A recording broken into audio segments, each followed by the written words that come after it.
Bismillahirrahmanirrahim. Assalamualaikum warahmatullahi wabarakatuh. Kami dari kelompok 12 ingin mempresentasikan mengenai sejarah revolusi Cina. Kelompok kami beranggotakan Aulia Melani, Riza Hardiansa, dan Widya Safitri. Oke, baik. Di sini saya akan menjelaskan terkait dari revolusi Cina ya, di mana Cina atau Tiongkok yang sering kita kenal Republik Rakyat Tiongkok merupakan sebuah negara yang berada di kawasan Asia Timur, di mana Republik Rakyat Cina atau RRT Tiongkok merupakan negara yang memiliki jumlah penduduk terbanyak di dunia atau sekitar 1,5 miliar jiwa yang merupakan mayoritas berasal dari suku Han. Dan negara Cina merupakan negara terbesar ketiga di dunia. Kehidupan politik di Cina merupakan produk dari masa revolusi yang panjang yang berlangsung paling tidak dari tahun 1911 sampai tahun 1949. Kehidupan politik Cina meliputi 3 perombakan sistem politik secara kekerasan. Revolusi pertama terjadi pada tahun 1911 yang menggantikan sistem kekaisaran yang telah berlangsung selama ribuan tahun dengan sistem pemerintahan republik. Lalu selanjutnya pada tahun 1928 ketika Kuomintang berhasil membentuk dan menguasai pemerintahan baru menggantikan pemerintahan panglima perang atau warlord yang terpecah-pecah dalam masa pemulaan pemerintah Republik Cina dengan sistem dominasi satu partai yang terorganisir dan terpusat. Revolusi ketiga terjadi pada tahun 1949 dengan berdirinya Republik Rakyat Cina di bawah kekuasaan Partai Komunis Cina.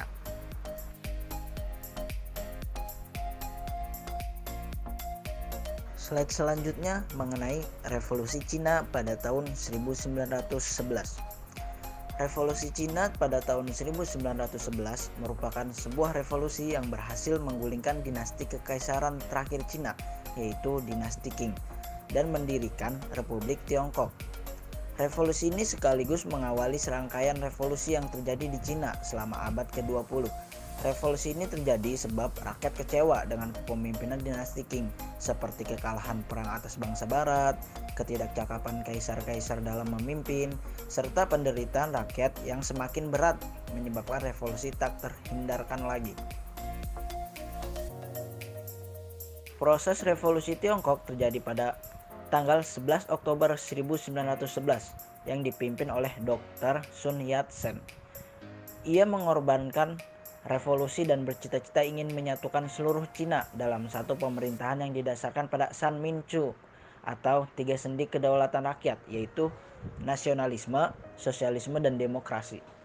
Revolusi nasional di bawah pengaruh Sun Yat-sen meletus di Wuchang pada tanggal 11 Oktober 1911 sehingga seluruh kota Wuchang berhasil dikuasai oleh kaum revolusioner.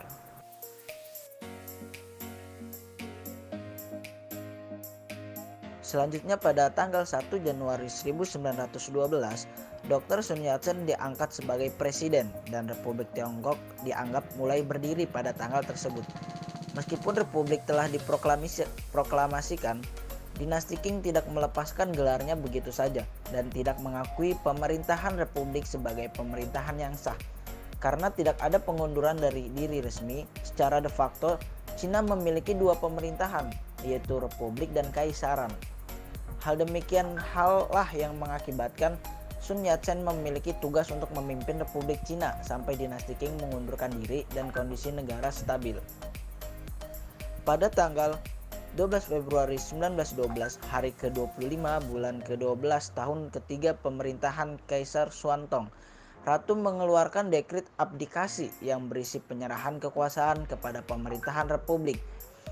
Dengan adanya penyerahan kekuasaan kepada pemerintahan Republik, hal ini menandakan juga berakhirnya tugas Sun Yat-sen sebagai presiden sementara dan digantikan oleh Yuan Shikai, seorang panglima.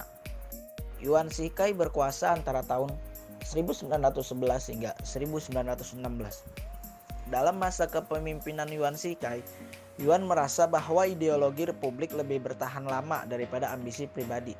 Ia meninggalkan republik dan mengumumkan restorasi kekaisaran Cina dan mengangkat dirinya sendiri sebagai sang kaisar. Dari perbuatan tersebut mengakibatkan pelepasan diri dari berbagai provinsi di bawah kekuasaan Yuan Shikai, serta terjadinya revolusi di berbagai provinsi. Karena takut akan kerusuhan sipil, ia memulihkan republik namun tetap memerintah secara diktator sampai kematiannya pada Juni 1916. Pada tahun 1916, Yuan Shikai wafat dan meninggalkan kekacauan terutama di wilayah Cina Utara. Karena Yuan belum menunjuk seseorang untuk menggantikan dirinya, akibatnya terjadi perpecahan di antara para panglima tentara Cina Utara. Masing-masing memikirkan kepentingan pribadi dan membentuk kelompok-kelompok sendiri. Selanjutnya saya Wida Safitri ingin menjelaskan mengenai materi slide ketujuh, yaitu mengenai Yuan Shikai yang mana meninggal dunia yang dengan mewariskan kesimpangsiuran perundang-undangan dan angkatan bersenjata tentara Cina Utara tanpa seorang panglima yang diakui sebagai pemimpinnya. Akibatnya, pada era 1916 sampai dengan 1908, di Cina dikenal sebagai periode Warlonisme atau periode para jenderal perang. Nah, selain itu juga, selama masa ini, para warlord saling berperang untuk mendapatkan pengaruh kekuasaan. Sementara itu, di wilayah Cina Selatan, Sun Yat-sen masih memiliki pengaruh yang besar. Ia diangkat sebagai kepala pergerakan republik dan menjabat sebagai presiden sampai tahun 1925 ketika beliau wafat. Selanjutnya, Sun Yat-sen digantikan oleh Jenderal Chiang Kai-shek.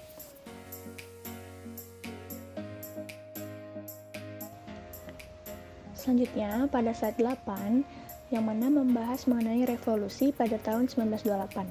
Nah, pada tahun 1928 ini, Chiang Kai-shek berhasil menaklukkan para warlord yang mana dikenal dengan panglima perang dan selanjutnya menyatukan Cina di bawah pemerintahan Kuomintang melalui ekspedisi utara pada tahun 1926 sampai dengan 1928. Dalam upaya menaklukkan para warlord, pasukan Kuomintang ini bekerja sama dengan Partai Komunis Cina. Nah, rencana operasi militer ekspedisi utara disusun oleh seorang penasehat militer Uni Soviet, Jenderal Vasily Bachelor. Nah, ekspedisi ini bertujuan untuk merebut dua kota besar, yaitu Nanking dan Shanghai. Chiang Kai-shek berhasil merebut berbagai kota besar di wilayah timur, diantaranya adalah Nanking yang selanjutnya dijadikan markas besarnya. Selanjutnya, pada 10 Oktober 1928, Chiang Kai-shek ini diangkat menjadi Presiden Republik Cina di Nanking. Selain itu, Chiang Kai-shek mengorganisasikan angkatan perang yang disebut dengan Tentara Revolusi Nasional.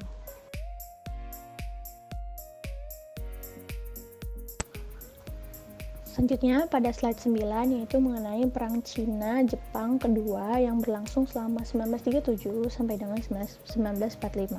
Nah, sebelum terjadinya revolusi Cina ketiga pada tahun 1949, terjadi peristiwa yang sangat besar, yaitu peperangan antara Cina dan Jepang. Perang Cina-Jepang merupakan salah satu perang Asia terbesar pada abad ke-20 yang terjadi pada Juli 1937 sampai dengan 9 September 1945. Nah, latar belakang terjadinya perang ini dikarenakan oleh dua hal, yaitu sebab umum dan sebab khusus. Sebab umumnya terjadi perang karena Jepang ingin memperluas atau mengekspansi daerah kekuasaan di negara Asia dan menjadikan negara Jepang sebagai negara pemimpin Asia. Nah, sedangkan sebab khususnya terjadi perang, yaitu insiden di jembatan Marco Polo. Jepang mengadakan latihan di perang di dekat jembatan Marco Polo dan terlibat tembak-menembak dengan pasukan Tiongkok atau Cina. Nah, insiden ini disengaja oleh Jepang untuk dibuat alasan memulai perang terhadap Tiongkok pada tahun 1937. Oleh karena diawalinya dengan insiden tersebut, lalu merambat menjadi serangan Jepang terhadap kubu-kubu pertahanan tentara Cina. Maka terjadilah Perang Cina-Jepang II yang berlangsung selama kurang lebih 10 tahun. Selanjutnya, dalam upaya menghadapi pasukan Jepang, pasukan Kuomintang atau Partai Nasionalis dan Partai Komunis ini bersatu membentuk yang dinamakan Front Persatuan untuk melawan invasi Jepang dan mencegah Jepang memperluas invasinya. Nah, tentara Jepang pada awal perang itu sangat mudah untuk mengontrol jalannya peperangan, memenangkan peperangan, dan menguasai kota-kota besar di wilayah Cina. Lalu pada bulan Agustus 1937, Jepang melakukan serangan ke daerah Shanghai yang dikenal dengan pertempuran Shanghai. Nah, kurang lebih dalam waktu 3 minggu, Shanghai berhasil diduduki dan menyebut sengketanya dengan Cina dengan sebutan peristiwa Cina. Pembahasan selanjutnya yaitu tentang masa akhir Perang Jepang-Cina. Masa akhir perang ditandai ketika Jepang mulai terdesak kepada sekutu pada Perang Pasifik yang dimana menjadi bagian dari Perang Dunia Kedua. Meskipun Jepang berhasil melakukan ekspansinya di wilayah Asia seperti Singapura, Indonesia, Hong Kong, dan juga Burma pada tahun 1942, tetapi 1 tahun kemudian pihak Jepang mulai dibayangi kekalahan perang. Kekalahan pihak poros Jepang, Italia, dan Jerman dimanfaatkan oleh Cina dengan ikut berpartisipasi aktif dalam kegiatan diplomasi di kancah internasional, yaitu dengan ikut hadirnya Chiang Kai-shek sebagai wakil dari Cina dalam konferensi Kairo pada bulan November 1943. Jepang yang semakin terdesak oleh sekutu mengalami kesulitan dalam mempertahankan daerah ekspansinya, termasuk dengan pendudukan Jepang di Cina. Sedangkan Cina yang semakin aktif dalam kegiatan diplomasi di lingkup internasional semakin bisa berharap untuk kembali menuntaskan persoalan konflik dengan Jepang. Maka pada bulan Agustus sampai Oktober 1944, Cina kembali ikut serta dalam konferensi kelahiran Perserikatan Bangsa-Bangsa dengan wakil dari negara lainnya seperti Amerika Serikat, Inggris, dan juga Uni Soviet. Chiang Kai-shek juga melakukan serangan balasan kepada Jepang yang berdampak pada dikuasainya kembali pesisir selatan Cina. Lalu pada tanggal 6 Agustus 1945, Amerika Serikat melakukan serangan bom atom ke kota Hiroshima, dan pada tanggal 19 Agustus menjatuhkan bom atom yang kedua di kota Nagasaki.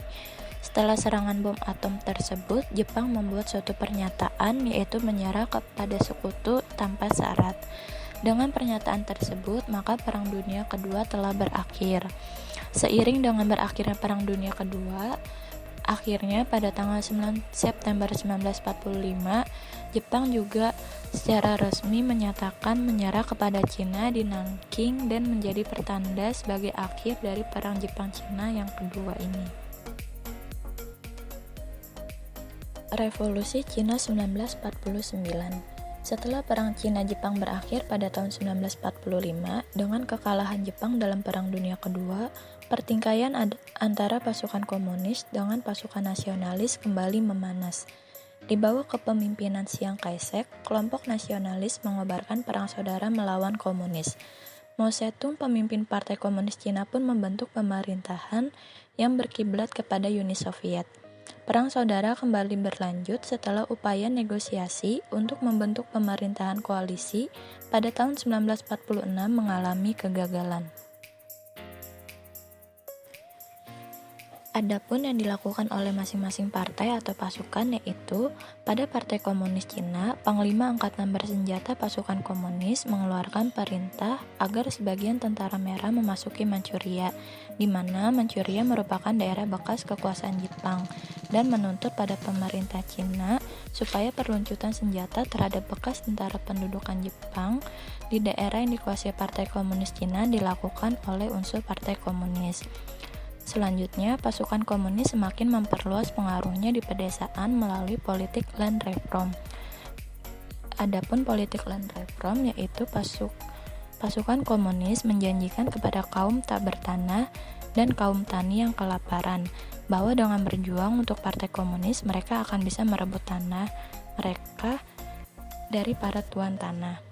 Dengan politik land reform tersebut, hampir semua daerah pedesaan dan kota-kota kecil telah berada di bawah kontrol pasukan komunis. Tentara Merah atau pasukan komunis yang menguasai wilayah Cina Utara segera mengarahkan sasarannya ke sebelah selatan Sungai Yangtze. Selanjutnya mereka merebut Nanking, yang dimana merupakan ibu kota pemerintah nasionalis Cina. Akibatnya, pemerintah nasionalis Cina terpaksa harus memindahkan ibu kotanya ke Kanton.